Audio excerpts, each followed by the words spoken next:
Are you frustrated by belly fat that just won't go away, no matter what you try? Keep watching to discover the hidden link between stress, cortisol, and visceral fat, and the 5 proven strategies to finally fix it and get the results you deserve. You might think you know belly fat when you see it, and you've probably heard that the accumulation of fat in the abdomen is often caused by chronic stress and high cortisol. But I see people get it wrong all the time, even doctors.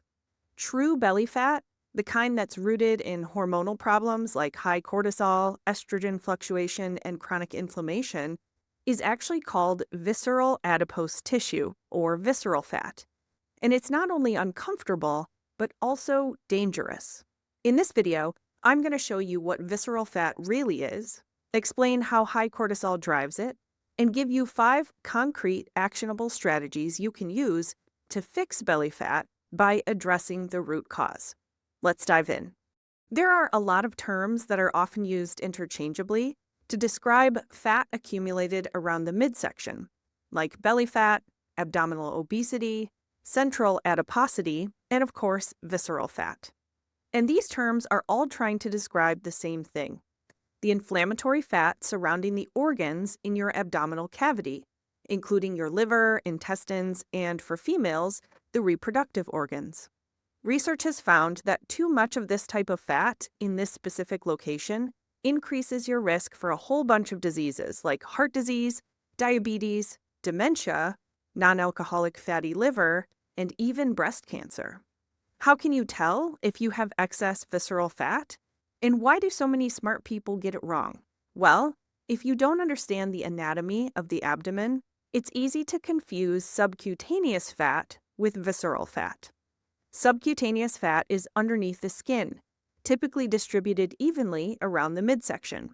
It's the type of fat tissue that you can pinch between your fingers. And while it can also lead to health issues if excessive, it isn't triggered as specifically by cortisol as visceral fat. Visceral fat lies underneath your abdominal muscles. An easy way to distinguish between the two is to flex or tighten your abdomen, perhaps by lying on your back and starting to do a sit-up or a crunch. Then, see how much of the fat around your waistline is pinchable. This is subcutaneous fat. If, instead of a layer of soft tissue, you feel your abdominal muscles contract and you still have a fullness or a roundness underneath that hard muscle, that's a good sign that you're dealing with visceral fat. It's not a perfect test, and while most researchers rely on hip-to-waist ratio to determine central adiposity risk factors, I found it can be helpful for distinguishing between subcutaneous fat and visceral fat. Most people who are struggling with extra fat around the waistline have a mix of both, some visceral fat and some subcutaneous. This is especially true for women going through perimenopause and menopause. And in this life phase, visceral fat can accumulate fairly rapidly because of hormonal shifts. While it's true that visceral fat accumulation can be driven by the drop in estrogen and relative dominance of active testosterone that happens in menopause, it can also be driven by high cortisol. And I'm concerned that this aspect of the belly fat conversation might be getting lost in the broader conversation about visceral fat in perimenopause and menopause. Because far too often, women who are experiencing increased belly fat jump onto hormone replacement therapy thinking that it's going to magically solve everything and they'll lose a quick 10 pounds of abdominal fat just from replacing low hormones. Don't get me wrong, I'm all for supporting low hormones when it's safe and appropriate.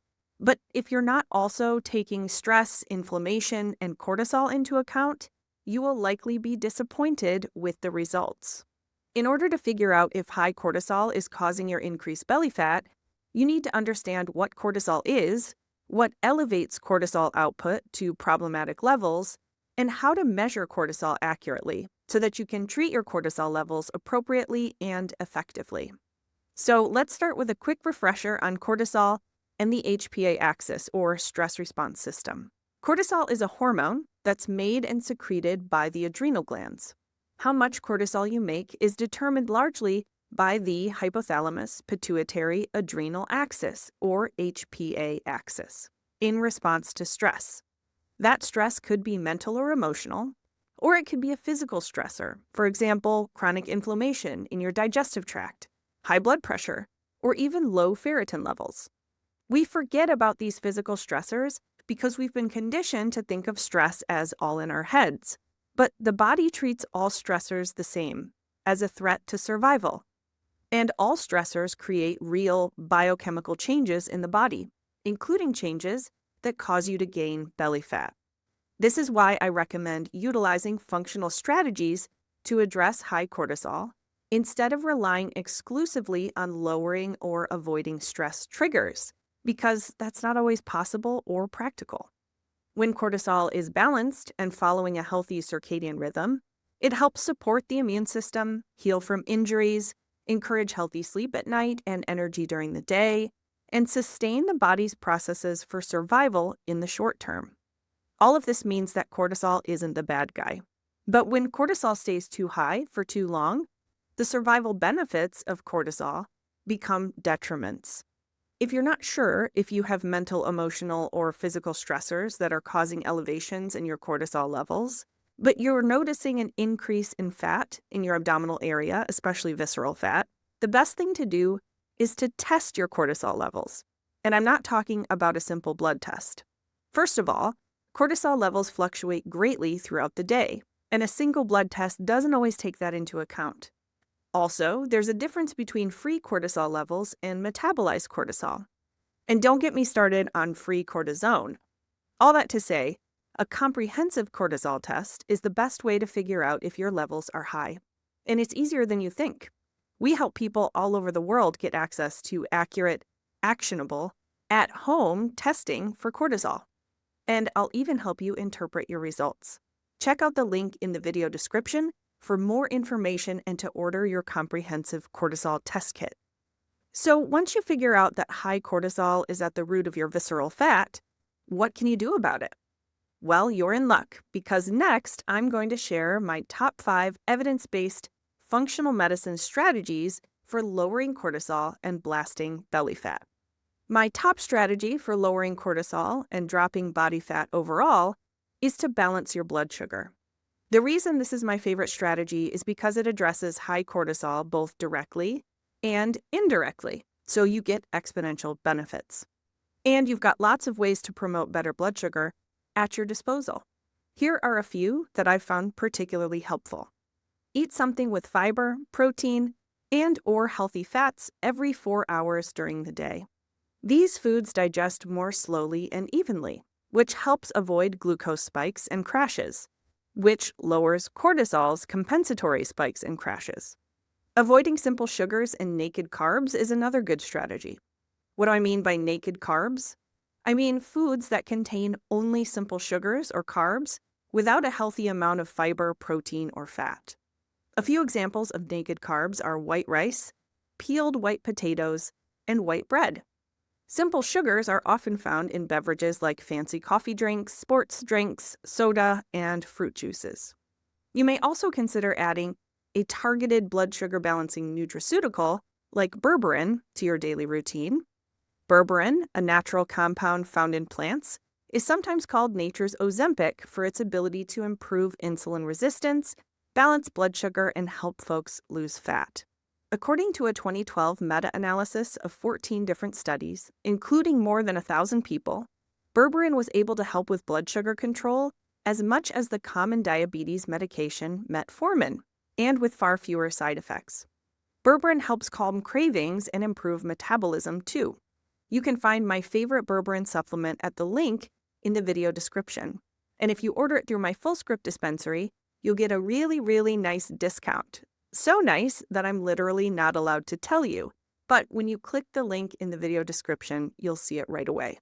My second favorite strategy for lowering cortisol and dropping body fat is to improve the brain's ability to regulate the HPA axis. Think about it.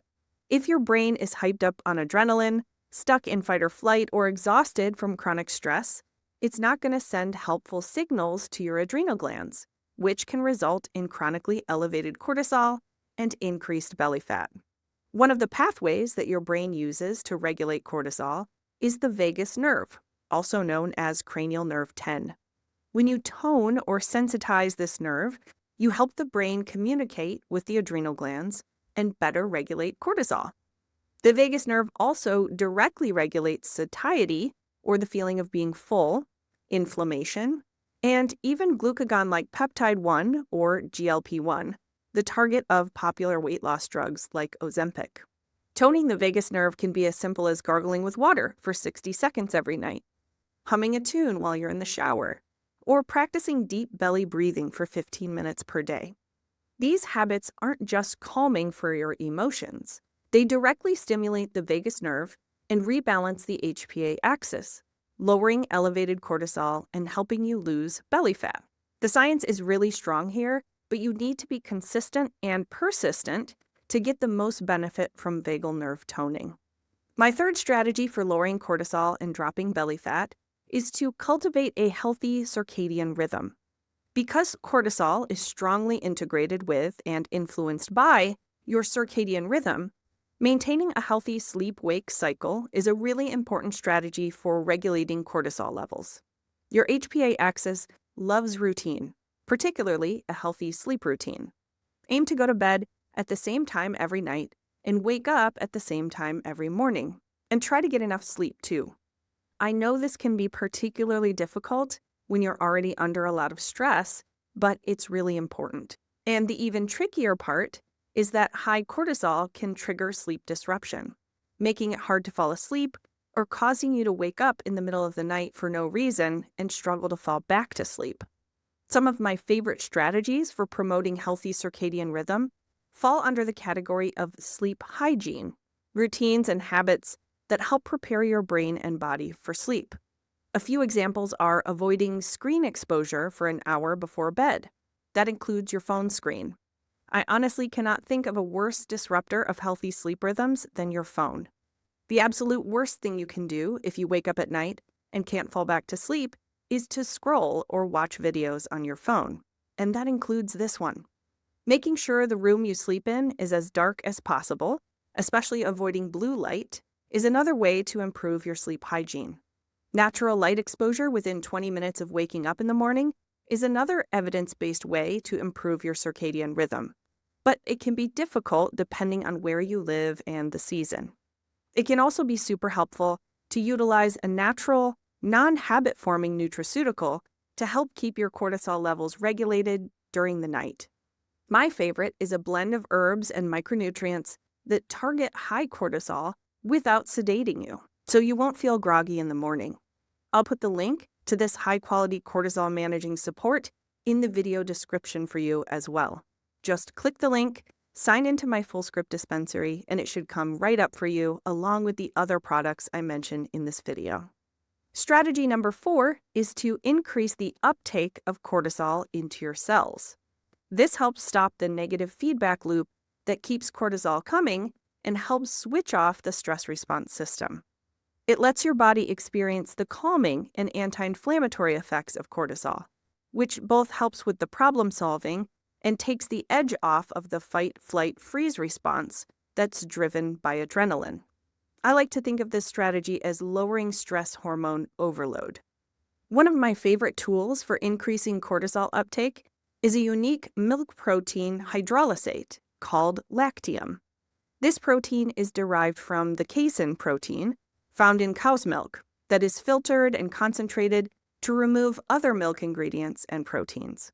Because it's food-based, it's remarkably gentle and safe, yet super effective. One clinical trial found that 150 milligrams of lactium lowered cortisol by 20% in just 5 minutes. Talk about a fast response.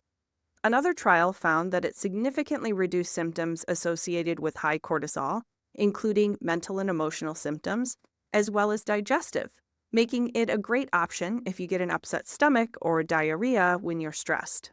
Because lactium is isolated from the rest of the milk proteins and fats, there's no need to be afraid of this ingredient if you're lactose intolerant. Only those with true milk allergies need to avoid it. If you're stuck in an extra stressful situation, this is a fabulous option.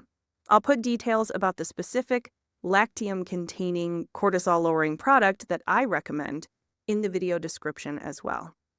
Strategy number 5 is to normalize HPA axis function and build stress resilience using adaptogenic herbs.